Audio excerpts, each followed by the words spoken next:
سوپاسی مەڵبەندی سێ ڕێخستنی هەولێر و نوێنەریان دەکەین کە دکتۆر ڕێبوار نوێنەریان نردووە ئەمڕۆ هەڵسان بە دابینکردنی 50 بتڵ ئۆکسیجین بۆ سنتەری ماد لە قەزای کۆیە کە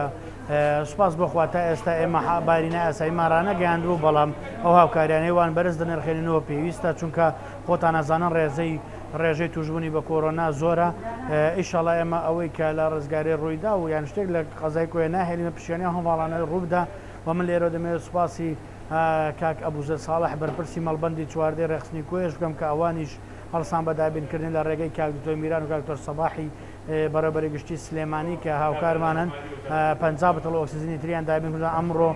100 بتڵ ئۆکسیجین دەگاتە سنتەری ماد لە قەزای کۆیە. ئێمە وەکو نوێنەری مەڵبەندی سێ یەکێتی نیشتیمانی کوردستان هەستین بە دابینکردنی ئۆکسیجین بۆ سنتەری ماد بۆ نەخۆشی کۆرۆنا ئیشاڵڵە بە هیوای تەندروستێکی باش بۆ هەموو نەخۆشەکان ئیشاڵڵە چاوەڕوانی کاری باشتر و باشتریشمان لێ بکەن بە تەمای هەموو شتێکی ئیشاڵڵە بۆ نەخۆشەکانی خۆمان پێداویستی خەستەخانەکان هەمووی بۆیان دابینکەین لە